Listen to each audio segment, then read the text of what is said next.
It's the Exquisite One, and you are tuned into Exquisite Conversations, dynamic conversations with dynamic individuals making a difference around the Low Country.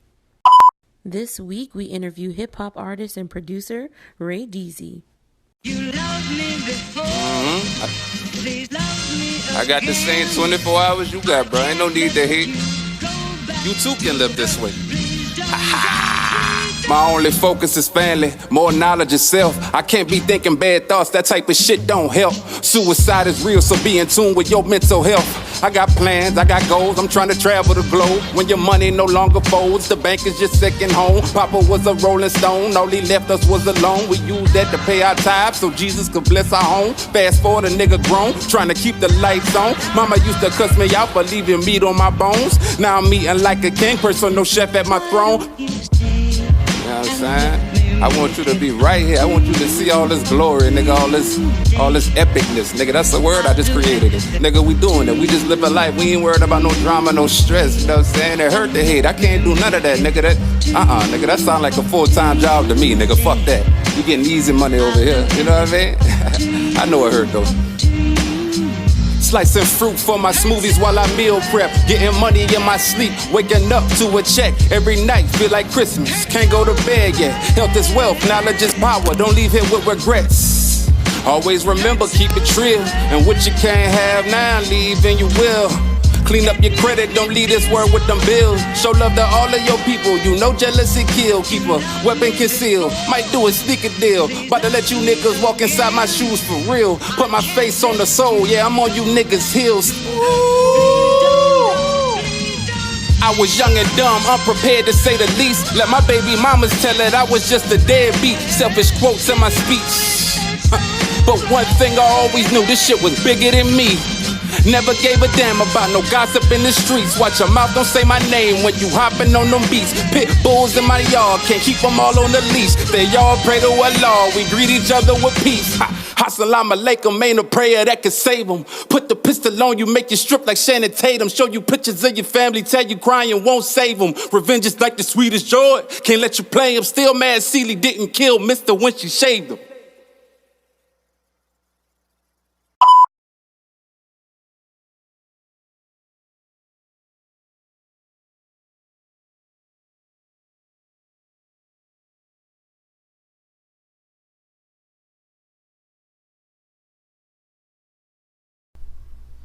Alright, Ray Deezy. Yo. We are here. What's up? How are you? I'm fine.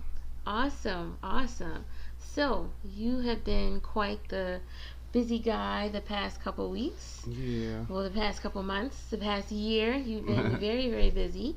Before we get started, introduce yourself for everybody that may not be familiar with who you are and what you've been up to lately, and then we'll get into the nitty-gritty. Well, I'm Ray Deezy. Hip-hop artist from Charleston, of course. Some of you may already know that. Producer as well. I wear many hats. They're all musical hats, I love what I do. I've been doing it for a while, since I was a youngin', And I'm just loving the energy that Charleston has given me to make the new music. So I make new music back to back. I just love to do that, You're like a musical Jamaican. Yeah. Like you just have so many hats and so many different things that you do and so many different things that you bring to the table. It's one of the many reasons why I think so many people flock to you and they love your energy, they love what you do just because you're so diverse. A lot of artists these days aren't really, they're just really static. See, when I was in school, that was one word that really stuck with me: static and dynamic. Yeah. And That's you right. are definitely a dynamic person. So, Well, I thank you. You can definitely appreciate someone that has levels. What Meek Mill says, levels to it. So I don't know if that was Meek Mill, but if it was, then that's cool. Well, I'm quoting him today. So, all right. So tell us about your new project, Holy City Horror Stories. Tell us, how it came to be, and the name is just one of those things that just kind of like catches you. And now we in the fall season with Halloween and everything. So was that kind of like what you were thinking? Like, tell us about it. Well, it's a lost tapes project. It's a lot of old songs and songs that like didn't make the cut on a lot of my last couple of projects, as well as just old stuff that didn't make the cut. And it was like not because it was whack, it just didn't fit the format or the concepts I had at the time for those projects. And I call a lot of them horror stories because it's like I'm a storyteller rapper, and a lot of those songs on that project, they really horror stories. It was like me at my worst, you know, just going through bad breakups, a lot of death in the family, constant death in the street, losing friends, and it was just I was talking about a lot of like just sad stuff. Some would say sad, other people think it's real shit, but so it comes off horrific, and it comes off like the scariest movie you never saw. So I just wanted to put it out so people could hear it. And I can appreciate it because it shows your growth as well. It shows just how far you've come, how much you've changed.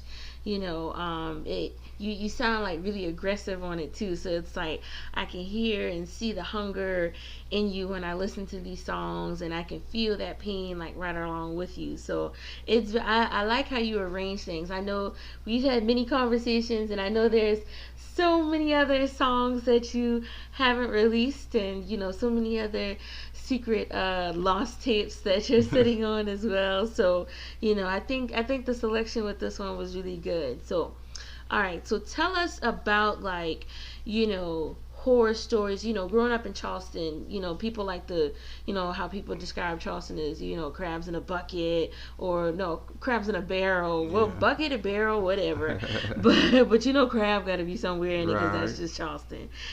So a lot of people like to describe Charleston as if it's like this war zone, like Chirac times like 1,000. Like, what are some of like your horror stories that you've went through that might have inspired this project, that have shaped you as an artist, that really stand out in your mind, like just growing up in Charleston, just fighting that daily dose of racism, and just fighting that, just trying to be a black man in America is a full-time job, and just being black, period. I'm sorry, I don't make it a man or woman thing. Just being black, period, is just a full-time job in America. So just trying to stay above that and afloat throughout the years, it's just horrific, It just puts you in a bad place, and it just makes you not trust nobody, it makes you not like care for anything like that. And when you do care for anything, it's like a limit. It's just scary, You just want to break from that and become a better person.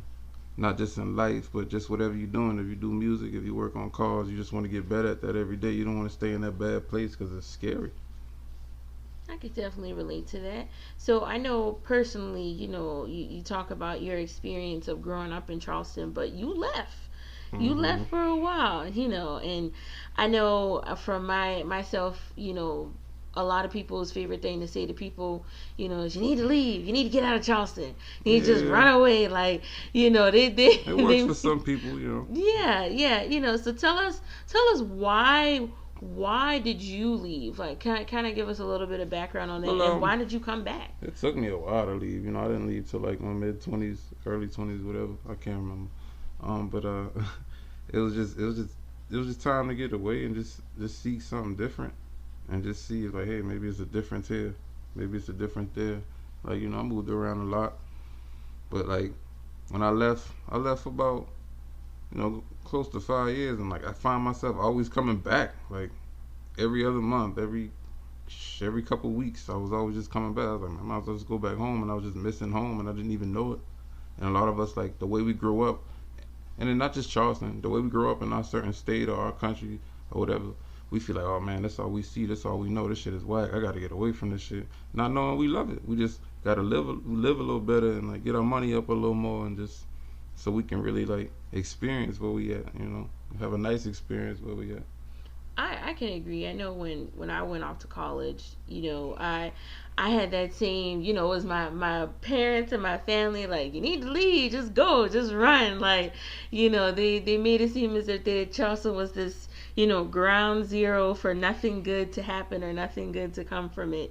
But I felt that same way. Like, when I left, I kept saying like, I want to go home. Like I feel like, or you go on social media and you're scrolling and you seeing everybody else. Yeah, you seeing everybody else living it up, and you like, where was y'all? Where was all of this energy when I was there? Like, why y'all decide to switch it up when I'm gone? So what made you want to come back? Like, what brought you back to Charleston? I know you said you always came back home, but like, what was it like? Okay, I'm staying put. Like, I'm not going nowhere this time. I just missed just being around close family, being around like childhood friends. The ones that are left. I just like being around them and just kicking it, and just being around the city and like the atmosphere of the city. From the elderly to the children to the animals, like. It's like nothing like Charleston, and I just missed it. So just where I was at, and when I was in other places, that was good. They treated me good. There was nice people there and stuff like that. But I was just like, nah, man, I want to go home. Okay, all right. And I know while you were gone, like you dropped two of my favorite. Well, I can't even say my favorite because I like all your music, but two of your first two projects. Part of My Pimpin' and No Love Lost. So talk a little bit about, why, how those projects came about. Like, what was the process like? Why did you decide to put them together the way that you did? Because you're very nostalgic, like, and that shows like in your music and the way how you rap and the way how you, your presentation when it comes to just everything you do musically. You're very nostalgic. So like, what was it? What was it? How did these two projects come to life?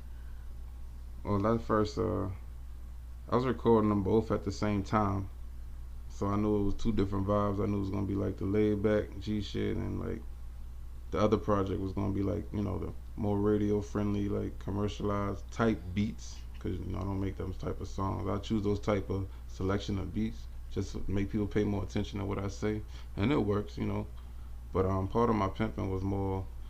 That was more personal, and that was more like. That's what I wanted to do. That's what I wanted to make, And No Love Lost, the first, saga. I just kind of wanted people to hear me on something more live. That's all. Okay. All right. And what's your favorite song off of Part of My Pimpin'? I really like the skits. I love the songs, but the skits are just so like. It's not like your usual project skits, because I feel like, and a lot of artists don't do that anymore. They don't. Like I remember like listening to like old Ludacris projects and Usher projects and just all these different artists. They always had those skits to kind of like break up things, like, or even Kanye West. Kanye West used to do it a lot, and I used to live and for it his used to be a thing, and it used to like you couldn't wait to hear it. And I was like, people just make straight music, and that's cool. But you gotta like, I approach things like movies. Like, you're making a movie, I want people to like come back and listen to it over and over and like find something different or just find something they like. And every project that you do seems to have a different concept. Like, there's a central concept to, like, you're rapping and you're doing your thing and you're talking and you're telling stories and things like that. But each project seems to have a different concept, a different theme, or even like, I see it a lot more now, even with like your projects like When It All Boils Down and No Love Lost too. Talk a little bit about the concept for, When It All Boils Down. Because every time I look at that EP cover, I get hungry. I can't be the only person that gets hungry every time they look at that. Me too, man. I wanted to take it back to that Carolina culture, not just with the slavery and the Gullah Geechee culture, but most of the food. That's what everybody comes here for. They come here, to get a taste of Charleston. So I just wanted to throw that out there on the cover at least to catch their attention. The music we get more in depth with, like, the real stuff going on around Charleston, and that gets ignored and that's not being talked about, so I kind of played chess with it, but I still got my point across, and people, they understood it. Okay.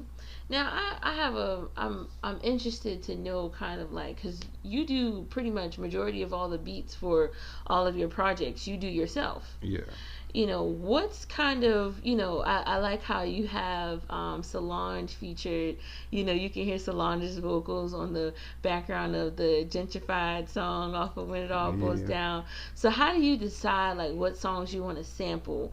I feel like I've gotten like a better ear for when I hear certain samples or when I hear certain songs and things like that. But how do you hear something and say, you know what, I'm going to sample that, or you know what, I'm going to do this with it, and I'm going to be rapping about this on it? Like, how does that process come about for you? Well, it's simple. I just hear what others don't hear. Like you can listen to something like 100 times. Even not even just as a beat maker, just as a music lover, you hear something over and over. You be like, man, I like that, and it won't get repetitive. It's just all on how you do it and how you lay it out, and that's just how I approach my beats. Like I don't want to talk about what that person's singing about in the sample or what they rapping about in the sample. I'm become completely opposite. Not because it's the thing to do. It just works for me. I feel like I'm gonna try too hard trying to, talk about the same shit the sample talking about. That's kind of like I don't like that. I'm not gonna lie. I think that's lazy as an artist for them to do stuff like that. Like talk about something opposite. Like challenge yourself. But no, I just I have a different ear and I just love soul music, and I like to take like the Solange one is the perfect example because that was talking about. I was talking about gentrification and she was talking about finding herself getting away, trying to find a perfect space. So I flipped that like I don't have a space to go to because it's getting taken away from my people. That's deep. I like that. I like that. That's very deep because I think it reminds me of kind of like how people like your process, your creative process. It really reminds me of like artists like Kendrick Lamar and like Beyonce when they drop projects and when they release projects, it's like every single piece of the project is well thought out, it's well planned, everything. And I love them for that. Yeah, everything has a purpose. Everything serves a purpose. Do you take a lot of when you're being creative with the things you're doing, do you take a lot of inspiration from artists like that, or who do you take inspiration from? I like the way they approach things. So I take inspiration from them as how I release things, but like as far as like inspiration is musically, I like a lot of old school stuff, and I just love old school music. I'm not gonna lie, but I mix that with the new stuff too, and just blend it well. But as far as the releasing and how I approach like my marketing, I like to move how they move, like FBI style. Yeah, because don't nobody never know what they're doing until it actually happens. Like everybody be last to know everything. And it's okay to do that. People think if you're underground or you ain't got your money right, you can't do that. It's okay to do that. You don't want to like put release dates on nothing because then you're gonna be disappointed in yourself when you don't get the outcome you wanted. When you just throw shit out there, people are like, oh shit, all right, what's this? You know what I'm saying? I know as a music consumer, that's how I am. So. Very true, very true. So what makes you, because I love a lot of old school music as well. Like I love to, I think I'm that only person when people are driving down the road blasting music. I'm that only person blasting like Stevie Wonder or like blasting like Temptations or something like that. I'm that weirdo. I'm that person. Nah, that's dope as fuck. What makes you so like nostalgic? Like what kind of like, what drives you to, want to pay homage so much to like, previous times? Because I love old school music so much. There's certain songs I won't sample, with certain songs I won't touch, because I'm like, nah, man, that ain't right. That's my jam. Like, and every song made me think of something, from a story from when I was little to like now to like just every song got a story. Every song made you think of something, like make it shit. You probably smell something. You probably like, the nostalgia is real, and it starts with the music with me. So that's why I'm like very nostalgic. But yeah. Straying from the question. My fault. No, you're right on course. So, okay, if you could be born in any time period other than right now, well, you were born in 1989, but if you could like live, like be this age during that time period, like what time period would you want to live in or live through? I would say the 90s, but see, I grew up in that, so and it wouldn't be like I didn't see nothing. So I'd say the 70s. Why the 70s? Oh man, that's. You be right there at them MJ concerts, like well, not even MJ, Jackson 5 concerts, shit, like Al Green and shit. No, I feel like that was like a beautiful time for black music, for soul music, and like just everything. Not even just the music, just everything that was happening. Rather, of course, racism was alive and black people getting treated like shit. That was the only bad part, you know. But other than that, Still are getting treated they like still shit. are. They still are. They never stop. But other than that, the '70s just looked like the shit, man. That shit looked like it was just fun, you know, like from the fashion to like the lingo, you know, just everything, everything. I did a lot of research on that culture growing up, like so, like you know, then my uncles and my aunts they tell me stories because you know that's their '90s. We got our '90s, that's their '90s and shit. But yeah, that would be the time I would go hop in the time machine. Yeah, cause my thing with the '70s, I feel like if we gonna go back, hop in the time machine and go back there, like I just want those perfect afros. Okay, I yeah. just feel like everybody there just had naturally just a perfect afro. Like I don't know what I was in the know. water, I don't know what people were eating, but I need some of that right now. And it makes you think it was like looking out for each other. Like nobody let nobody go nowhere with a messed up afro. It's like Exactly. hold on, brother, going back in the bathroom. Where everybody's just walking around with mirrors like, come here, let me talk to you for a minute. Come on, Come here, let me come get you hand me straight. that comb real quick. Like, Because everybody's joint was perfect, like a blowout. exactly. It's just, I feel like we need to keep that same energy right now. So if any hairstylists are listening, any, Yeah. beauty people in the beauty industry, I'm gonna need y'all to work on that. All right. So, what's you've dropped a lot of projects, since you've returned home, after you started with When It All Boils Down, and then after When It All Boils Down, we got Christmas Trees. A lot of people don't know that you dropped a Christmas album. Yeah, Tell us. and that's on me. I'm gonna drop another one too this year. Okay. I might. So we got something to look forward to the holidays, y'all. Ray Deezy's Yeah. gonna drop another Christmas album on us. Like, what was that like? Because rappers don't do that. Like, Man, cause I got tired of like I love Christmas. I didn't realize how much I love Christmas until like, I started having my kids and like I got older, and I really love Christmas. But I just wanted to, and I love Christmas music. But I just tired. Everybody makes Christmas albums and they just remixing the same old song. yeah, The I'm same tired of All I Want for song. Christmas. Same song. But it's like I was like, man, I'm gonna make a Christmas album, a rap album, and let's do that shit different. Last year was kind of practice, so a lot of people didn't hear it, and that's on me because I wasn't too much. I kind of rushed it, but like if this go around, if I got a little time and time to do it, I'm gonna just put one together real nice. But I don't like when people make the same old Christmas songs. Like, how many times you gonna say Merry Christmas, baby? Or I saw Mommy Christmas Santa Claus. So I switched it up, man. Of course, I talked about the real. I had a song on there called Mary Did You Know? And it was a smoking joint, but it was like we was talking about how cats, they out here trapping because they trying to get them Christmas trees. I mean, they trying to get them Christmas presents, you know what I'm saying, for the kids, amongst other things, just real stuff, Santa Claus coming straight to the ghetto type shit, on every song, Okay. All right, and then after we got Christmas Trees, hopefully another Christmas album this year. After Christmas Trees, it was No Love Lost 2. Now, talk to us about No Love Lost 2 because it was a lot of great music on there, a lot of great music that you've created overall. But No Love Lost 2 had a lot of bops, and I know a lot of people were really feeling it. So, because I was comfortable as fuck. I didn't give it a concept. Yeah, I put red wine and reefer, but I did that to let people know, hey, that's just me. that's a concept. Yeah, but I did that just to tell people, like, hey, this me. You know what I'm saying? I guess I should say deep concept. It was just me. I'm just chilling. I'm just like, this what we about. This what I do. This how I wind down. Because everybody has their advice on how they wind down, how they what they do when they get home from work or from school or whatever. But that's just me every day. And not on no lust shit or no alky shit or no. That's how I chill out. That's how I relax, and that's how I wanted the project to be. I didn't want it to be boring, because if we chilling, we got a vibe. So I made sure, even down to the samples, it was just stuff people could just groove to, people just remember. I like the sample joints. Like you think you remember, but you like, damn, what's that? And like that's just my recipe for things. And I'm not the only producer that does it. But I try to make sure that I keep that recipe alive. Okay, yeah, I really like,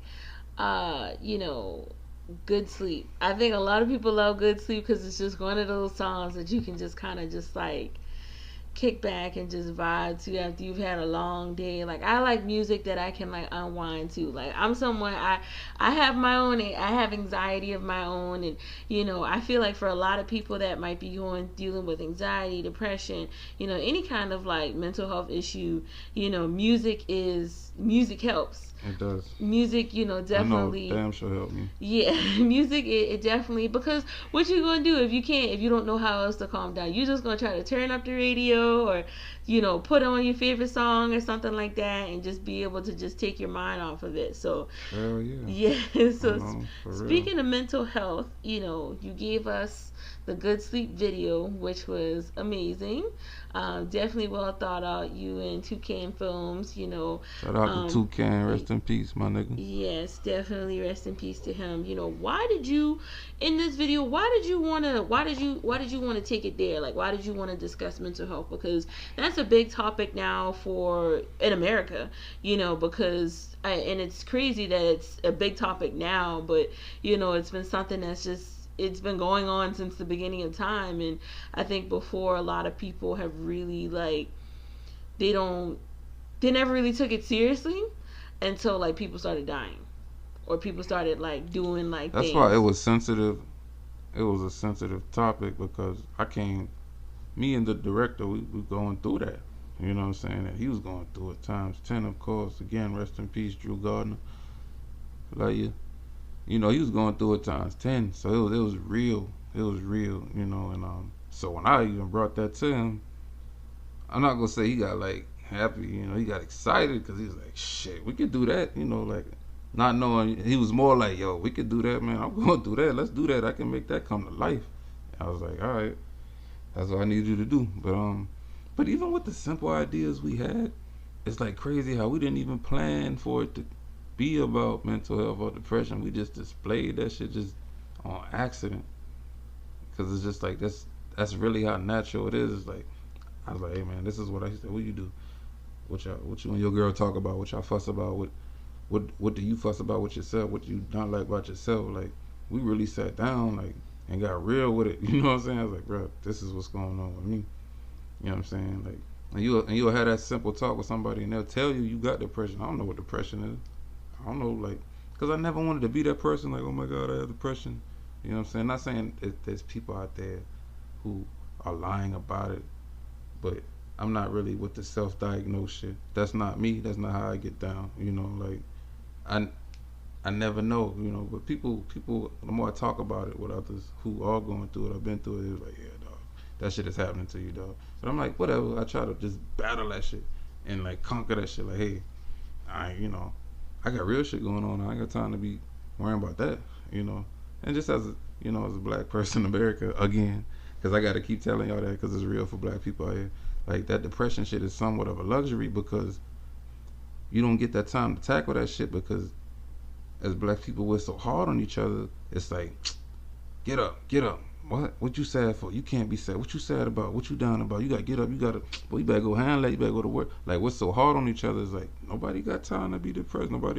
That's what I mean when I say it's a luxury. You gotta understand me. But, I don't want to get too deep to all that. But, you get the picture with that, But that's what we wanted to go with the video. We wanted to get real about, anxiety and depression. And it's a very real thing that a lot of people are experiencing right now. So I feel like, even though it was kind of accidental or not necessarily where you planned on aiming, I think it was very well executed and very well put together. And the thing that I appreciated the most was that you were smoking your weed and everything and having your drink and whatnot, but that's how some people cope with it. Yeah, that's the nerve calmer, man. Yeah. If and I don't endorse that. I'm not telling kids to go out and do that shit. That's just how I calm my shit down. That's how I relax. Again, but, a lot of people. But for some people, those extracurricular activities are kind of like, that's what's needed. That's kind of what keeps people going, So I don't think it's necessarily endorsing it. I don't think it's necessarily saying, hey kids, this is how you deal with depression. It's a choice. that's some people's choices out there. So I think it's just however you're going to deal with it. That's however you want to deal with it. Not saying that one way is. Oh, sorry. Excuse me. And then some people, they don't have that outlet, and that's why that shit is an even harder battle for them. Because you gotta think of them folks that think they may not smoke that weed, they may not drink that drink or pop that, but they go through life, sober, cobra, and they coping with that shit hands on. And I salute them people because they the ones really like battling that shit. Like my buddy was, like he's going through that shit heavy. Like a lot of us out here, I don't want to just single him out. A lot of us out here going through that shit hard, and ain't got nobody to talk to, man. Like, man, y'all better quit doing that. Y'all better reach out. You know what I'm saying? You better call me, blow my phone up, man. You know what I'm saying? Like, let's talk, man, for real. And definitely, I think, like, anybody that's listening to this, like, talking to, like I said, I deal with anxiety, and sometimes when you talk to people, like, you think, like, you're just being a burden, or you think that you're just being a nuisance or whatever, when really you're just, it's helpful to you and it's helpful to them, because I've had conversations with people, when I feel like I'm going to have an anxiety attack, and, just simple conversation about anything, it just helps, and it's just like, oh wow, so definitely don't ever write off talking to someone, because you never know what you're going to get from a conversation, and you never know who you're going to help, because you never know what someone is going through, and that's something that I think we've all learned, is that you never know what a person is going through, you never know what a person is dealing with, so you might be talking about your anxiety and they might be like, oh shit, like this person got anxiety too, let me talk to them too, like, I want it to be like that. I'm not even gonna say I wish it, because it's gonna be like that. People gonna get the picture, man. Like, they gonna get the picture because it might be your loved one that I hope it ain't, but I hate that that's what's making people raise awareness to this shit, that we losing loved ones behind this shit. We losing, what I'm saying, people who mean a lot to us, when all they gotta do is just, all we have to do is just talk to each other, that's all. I think that's very true. I think that's how a lot of people, a lot of the times that it is, it's easy for people to kind of watch from the outside and say, oh, if this was me, like, I wouldn't be doing that, or, oh, if this was me, this is what I would do. But until you're actually, exactly, until you're actually in that situation, or in the middle of that, or in the midst of that, dealing with it yourself, like, you don't know what you're gonna do. You don't know what's going to happen. You don't know how things are going to turn out. So definitely anybody that's, dealing with it, again, me and Ray Deezy are opening up our DMs. If you want to hit us up and talk to us, definitely we are here for you. You never have to feel ashamed to talk to anybody. So whether it's somebody you know or somebody you don't know. So definitely hit somebody up, hit us up. We are here for you. So, to kind of switch gears a little bit, I want to switch gears back to, like, the music. So, you have been doing music for a very long time in Charleston. You've kind of seen how Charleston, the music industry in Charleston has grown, so it's not just like, your homeboy that's rapping. It's like, any, like, so many people are doing music now, and so many people have so many different sounds, so talk a little bit about how you've seen things, like, change since you first got started, because you've been rapping since high school. So how, and then you just came up on your 30th birthday. Yeah, man. So I love it. So how have you, like, since high school to 30, like, how have you seen it? I just don't switch up, man, and I pay attention to what everybody's doing, and I keep up with the styles and the trends and the sounds, but I make sure I always keep it original. The most I like will speak on it. You might hear me speak on current events and a rap or two, but that's the most you'll get out of me, as far as like me sounding like them, sounding like how that one sound. But I pay attention to it a lot, and I like it. You know what I'm saying? I'm not a hater at all, because just like they make what they make and they like, I make what I make and I like, and we don't clash about it. We know, like, if we work together, we be like, okay, I'm gonna put Deezy on this type of song, or like, okay, I'm gonna put him on this type of song, and then sometimes we challenge each other. He's like, hey man, rap on this. You know what I'm saying? And I might be like, hey man, I want you to rap on this Soul joint. I like, you know, and that's my thing. I want everybody to rap on that laid back shit, but that I know I just stick to that. That's my formula, and I like it. I try to, you know, do the other thing and keep up with, you know, not keep up, but like do what the younger cats are doing. They like it, but I don't like how I sound on that shit. So I just I keep my formula. Yeah, I think not everything is not everything ain't for everybody, you know. So you have a sound and you have a fan base and an audience that rocks with it, you know. Just like how Joe Schmo over here might have a certain sound and a certain audience and whatnot, you know. I think I think Charleston as a whole, I think is such a diverse, and it's such a diverse place in its culture and its people, and I think it's the same thing with its music, like, you know, because I know you're in the process of making a new sound right now. Yeah, kind of man. paving the way for a new sound, and you know that's gonna bring a lot of attention to you, and that's gonna bring a lot of attention to things as a whole. You know, I like what you said about you keep up, but it's like you're not necessarily doing what someone else is doing, you know. And I don't think I'm a strong believer that, you know, just because, you know, two people may sound alike, or two people may rap, or two people may do the same thing, it doesn't mean that it's going to be the same outcome. Yeah. You know, I think that's what a lot of people miss. That's what a lot of people, you know, aren't paying attention to. It's just like 100 people can rap. Hundreds of people do rap, you know. Right. But it's just, you know, everybody brings something different. Everybody has a different sound. Because hip hop is turned into like a genre. There's genres within hip hop, basically. Yeah. You know, and that's good. Yeah, there's so many different like sounds, like even on like a mainstream level, like, you know, I remember like, you know, a certain sound from when I was younger, and then like as I got older, it's just like things have just like it's taken a turn. Like, you know, people like to see the mumble rap, and then there's the trap rap, then there's like the, you know, the laid back soul rap and things like that, you know. Then there's the rapper singers and whatnot. You know, everybody has their own lane, and it doesn't mean just because this person over here it kind of has the same vibe as you, it doesn't mean that they're stepping on your toes. Like, you know, the one thing I like to bring to people's attention is, hey, you know, Steve Jobs and Bill Gates, they're both billionaires, you know. Yeah, man. Like everybody around me, as far as rapping, they rap different, and we all got different styles of rap, but like we all fuck with each other hard. You know what I'm saying? And like I love trap music. You know what I'm saying? I love trap music. Like I grew up on it, you know. But I know we all love trap music. Yeah, you know. And I don't want people to think like I just sit around listening to Illmatic all day. I just sit around like, just listening to reasonable. Like, nah, I love that trap shit. But I love the authentic shit. Like, you know what I'm saying? Everybody ain't real with it, and you can hear it. You can hear it and just be like, man, that guy, he's really in the kitchen right now. Like, but like, then you got that shit. It was like, nah, dude, just stop that shit. You know, that's what makes you stray from it. But I could never rap on that and be serious, you know. Like I would be playing. It's not your thing. That's not you. If y'all hit me on that, I'm gonna be playing. I'm gonna be freestyling. You know.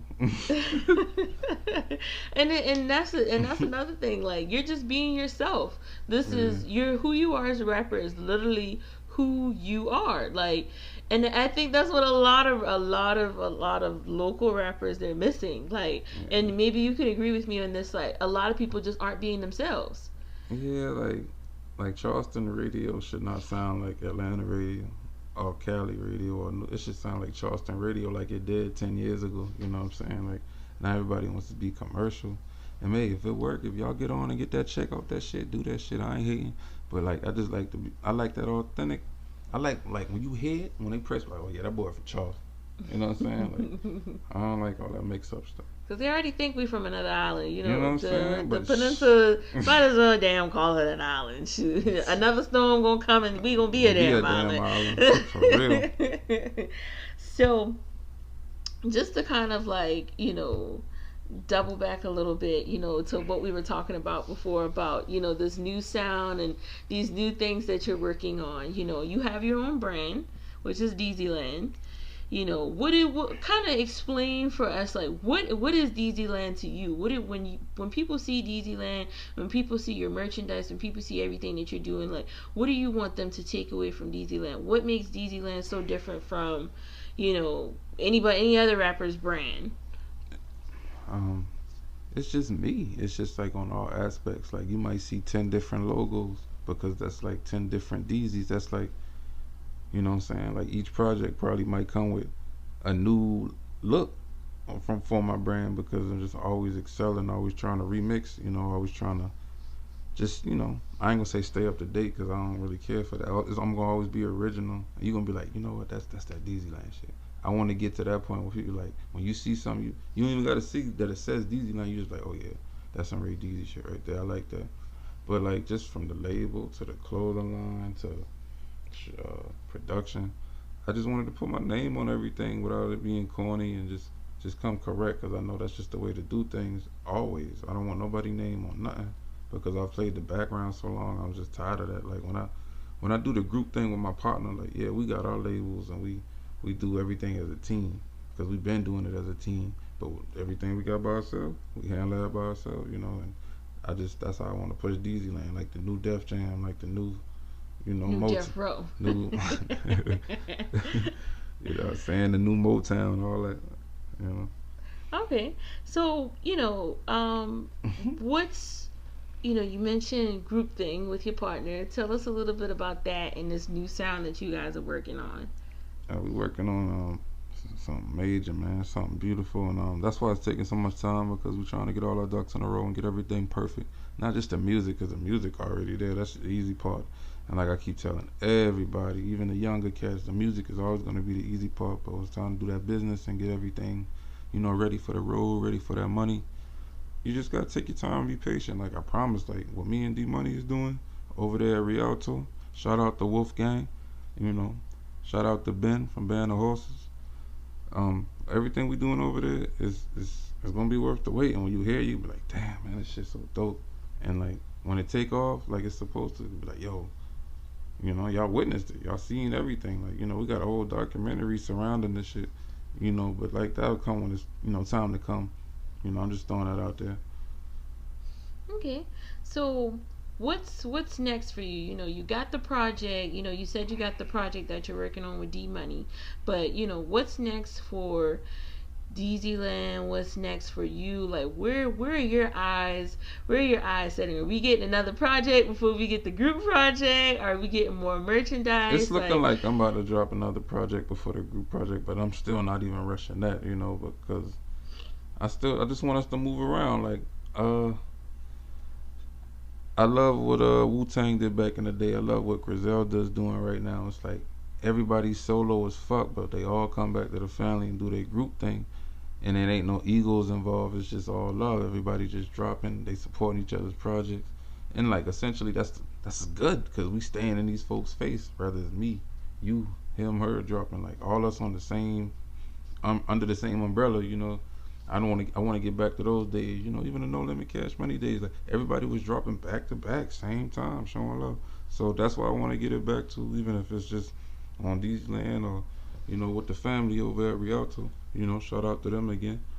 But yeah, of course I'm dropping another project. Of course I'm dropping. I keep talking myself out that shit, but it's happening. You know what I mean? So, and I have to ask this question because I'm sure a lot of people think this, and people love when you drop because your rollout is just so it's so well thought out. Why is it that you drop so consistently? Why is that important for you? And why do you think more artists should do that? No, because it's a gift and a curse. And essentially we shouldn't do that. I call it the Gucci effect. A lot of artists do that. Like we drop back to back, and sometimes you hit and miss. Like I might drop 5 projects in the next 3 months, but people are only gonna like 1 or 2 of them shit. So it's like quality over quantity, and like I'm learning too as I put this shit out. I'm like, okay, damn, maybe I should have put more songs. Maybe I like it. Each project is a learning process, but it's never whack. So I don't look at it as a loss, and people like it. They purchase it, they stream it, so it's never a loss. But it's just practice. Practice make perfect. Like y'all might like this one, y'all might not like the next one. But I don't believe in staying quiet too long. You can do that once you're up and you're in the industry and you're doing good. But like when you underground and you're trying to stay in folks' face and you're trying to get your name out there, you gotta keep dropping back to back. Okay. Like I've had people like, as soon as I drop No Love Lost too, like 2 weeks after that, they're like, man, when you about to drop something? I'm like, what? You know what I'm saying? I'll be like, So you better go get this old music. You got to start doing folks like Beyonce. Like, you gonna get this old dance music. exactly. You gonna bop your head to these old classics. That's why I did a lost tape. Like, niggas want my old shit, my old album. Shit. Now, just to kind of like circle back, to everything, because we've talked about a lot. What we talked about, with the first project, how it's kind of like, reminiscent to, the old you and, things that you've experienced, things that you've gone through. And you've come a long way musically, as a human being. Like, you've come a long way. So, if, say, for example, sitting right next to you was, you maybe, we'll say 5 years ago. You 5 years ago is sitting right next to you. What would you say to that man? What would you say to him? Tell him save his money. I tell him be patient. That's all. Just be patient, dog. Like, why save your money? Why be patient? Because like, and I said not like, that person splurged or nothing. It's just spending his money the wrong way on his promotion and marketing and just life, period. He's just spending his money on the wrong way. So I would just tell him, like, save that money, brother. Spend that money to live, but save the other money so 5 years when we meet me, when your mind a little stronger, you know how to fucking invest that shit into your brand the right way, move around better, Because essentially, like, people are buying record deals, people are fucking buying deals, because it's all on who you know. You just got to be around the right people. You might spend a little money with the right producer. That producer probably is like under like $1 million label, and they looking for cats like you. Like, it's easy to get on, man. It's just like you do have to spend money though. So that's why I would just say, be patient and save money. Okay. Now, how do you? I like to ask this question because I think it's a unique question. How can people, this is a 2-part question now. how can people find you? How do you want people to support you? Because I think in Charleston, we think that support is only monetary. Like, they only want you to support them by spending money. Yeah, we want that too, but I think people a lot of the times forget that, there are other ways that you can support someone. So right now, how do you want to be supported? How do you want the Charleston community, anybody listening to this, to be able to support you? They gonna listen to this and be like, you know what, that guy isn't bad, I want to support him. What do you want that person to do? I just want them to spread the word. Like, if they really like my music and they like how I create my music and how I drop back to back and just put out just quality stuff for them, if they really like that and enjoy, I just want them to spread the word. Like, tell everybody, because as music listeners, we stingy. I might hear some shit, and I'm like that too. I might hear some shit like, damn, I don't want nobody to hear it, because I don't want nobody up on this shit, and then this nigga went commercial. He ain't gonna make this hard shit like this no more. And then he gonna blow up because everybody know who he is. Oh man, it happens. But like, nah, like, we gotta get off that and just spread the word, about these dope artists, especially coming out of our own city, and just support everything. Support, the young cats, the older cats, everybody, man, just doing good music. Just support that and just spread the word. Let's help each other out. That's all. Okay, so how can people find you? How can they follow you? How can they stay connected with you? How can they be all up in your business? I live on Instagram. There's nothing wrong with that. On some business purposes, I don't want to sound like a thought. Why the fuck I said that? Ray Deezy, Ray, RAY_DEEZY_ on Instagram, Ray Deezy. My Snapchat is Ray Deezy the Don, RAYDEEZYTHEDON. Alright. Well, thank you again, Ray Deezy. We definitely appreciate you coming to Exquisite Conversations and dropping some knowledge, sharing some insight, and letting us kind of get a peek into your soul, into your mind, and getting to know who you are. No problem. Keep the party rolling. you loving? Who you wanna be fucking? See, nowadays that shit don't mean nothing. Yeah. Who you loving? Who you wanna be fucking? Girl, fuck Tanisha and Rhonda, them bitches looking for sponsors. Who you loving? Who you wanna be fucking? See, nowadays that shit don't mean nothing. Yeah. Who you loving? Who you wanna be fucking? Girl, fuck Tanisha and Rhonda, them bitches looking for sponsors. Time is of the essence, can't be sitting around stressing. Life's apart, I'm trying to make it on the guest list. I be in the smoker section with my goons, no need for weapons. All we killing this time. And some pussy, if she let us, I ain't got no problem sharing hoes. Nigga, please, I remember when we was sharing clothes. Hit the corner store, stuffing shit in our jabos. I want Solange knows, y'all can have these Insta hoes. Soak up this free game so you don't gotta sell your soul. Been dreaming about this rap shit since I was 12 years old. Trying to motivate my brother to get with the flow. He going through some other shit, I'm praying for him, no. Whoa. We all stressing, trying to figure out this life shit. Doing what we don't wanna, you know how life get. Man, I be laying in the bed, staring at the ceiling. On Google trying to see who out here making the trillion. Who you loving? Who you wanna be fucking? See, nowadays that shit don't mean nothing. Yeah. Who you loving? Who you wanna be fucking? Girl, fuck Tanisha and Rhonda, them bitches looking for sponsors. Who you loving? Who you wanna be fucking? See, nowadays that shit don't mean nothing. Yeah. Who you loving? Who you wanna be fucking? Girl, fuck Tanisha and Rhonda, them bitches looking for sponsors. Don't be a hater, dedicate yourself to something greater, be a boss. That way they can't give your ass no ultimatums. I'm a lot of favors, might as well go chase the paper. All praises due to Allah, my only Lord and Savior. Black box on the floor model, we was stealing cable, fucking with the light meter. Trying to duck them nosy neighbors, so much red Kool-Aid. I thought it was the only favor, same clothes every day. It really drove a nigga crazy. Couldn't wait to get home from school. Lock myself in the room and vibe to my favorite tunes. Grew up in the Bible Belt, they used to call me a coon. A little big lip nigga, yeah, them crackers was rules. So I don't wear no suits, rarely get dressed up. They gon' judge you anyway, so I don't give a fuck. Don't chase my liquor, my nigga, I used to chase the bus. Never chasing a slut, still chasing that high. Who you loving? Who you wanna be fucking? See, nowadays that shit don't mean nothing. Yeah. Who you loving? Who you wanna be fucking? Girl, fuck Tanisha and Rhonda, them bitches looking for sponsors. Who you loving? Who you wanna be fucking? See, nowadays that shit don't mean nothing. Yeah. Who you loving? Who you wanna be fucking? Girl, fuck Tanisha and Rhonda, them bitches looking for sponsors.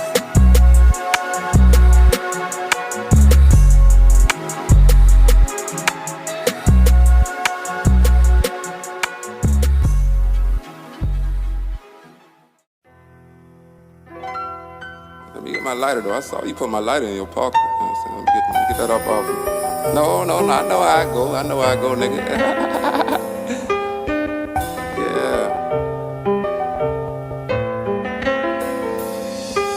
Loyalty don't exist, it just is what it is. If you believe otherwise, I can sell you a bridge. While y'all sit on Instagram lying about how you live, I'm high as fuck at Legoland, running around with my kids. I'm probably at the crib smoking more than you can handle, whipping up some fire shit I just saw on the Food Channel. Graphic novels on my mantle, classic vinyl on my walls. Pictures of Pam Grier and Dorothy Dandridge down the hall, bitches on my balls. I'm ignoring they calls, sorry beloved, I can't be another chapter in your tell-all. Understandable smooth shit, I will never lose, bitch. Hoes on my case like a Me Too movement. I won't leave a trace, I won't fuck up my blueprint. I just write about my day and give y'all some new shit, but they treat me like a mutant from Xavier Institution. What's up with all this pollution? Talking about them brown bags, with the blue crabs. After that, me and my niggas doing dabs. Brown bags, with the blue crabs. Type of shit to make a nigga just chill and laugh. Trying to find a peace of mind, not liking what I see sometimes. The last one of my kind.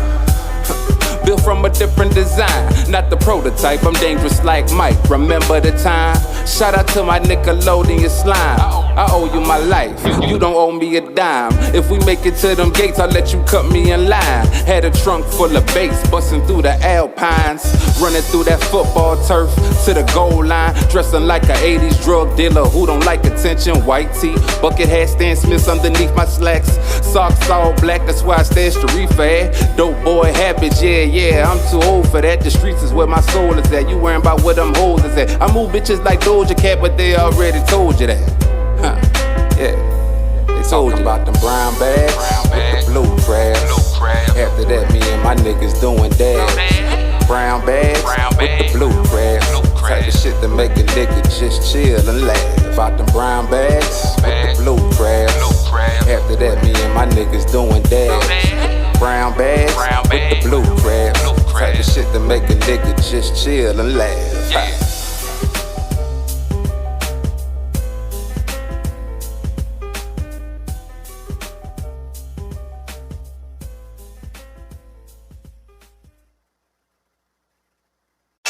Knife Beats. You know that? You know that? I'm from a different side of town. We serve a different kind of brown. Henny straight, nah, I don't vape, I'm smoking out the pound. Nah, I don't want the crown, got enough niggas trying to gun me down. I remember when we used to run the town. Yeah, look at us now. Now we running the business, I am the shiz, and they can't just smell me now. Lately I've been moving around, trying to put it all together, thinking hard like professors, trying to give a conscious effort. Used to be out here living reckless. You can usually find me where the check is. Cheese, eggs, and lobster tail for breakfast. Every morning is a blessing. Getting head while I'm yawning, I ain't stressing. Making big boy plays while I'm texting. Arms in the air, you see me stressing. Can't let the feds intercept it. Almost legit, I see the exit. Damn, right there, right there. Go with the flow. Everything will feel much better after you go with the flow. Can't be worried about when nobody tell you. All you gotta do is go with the flow. Everything will feel much better after you go with the flow. Can't be worried about when nobody tell you no. If that bitch don't wanna see you happy, leave her. Fuck everybody who doubt you, make them believers. You broke ass niggas is too eager. Ain't got no cheese but want wings with the pizza. I'm just twisting up the reefer, writing up some new flavor like my name Khadijah. Do say with the lemonade, yeah, that's for my diva. Another round of that and she gon' suck me till I'm sleeping. Spring break 98, Airbnb shit. A bunch of half naked hoes walking around smoking spliff. Money in the kitchen, whipping up a brick. Tank at the table, setting up a lick. I provide the soundtrack for all this gangsta shit. Go with the flow. Everything will feel much better after you go with the flow. Can't be worried about when nobody tell you. All you gotta do is go with the flow. Everything will feel much better after you go with the flow. Can't be worried about when nobody tell you no.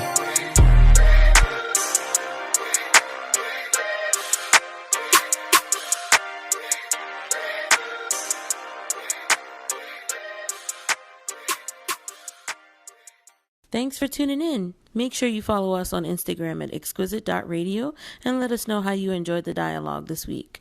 More conversations every 2 weeks to come, so stay tuned.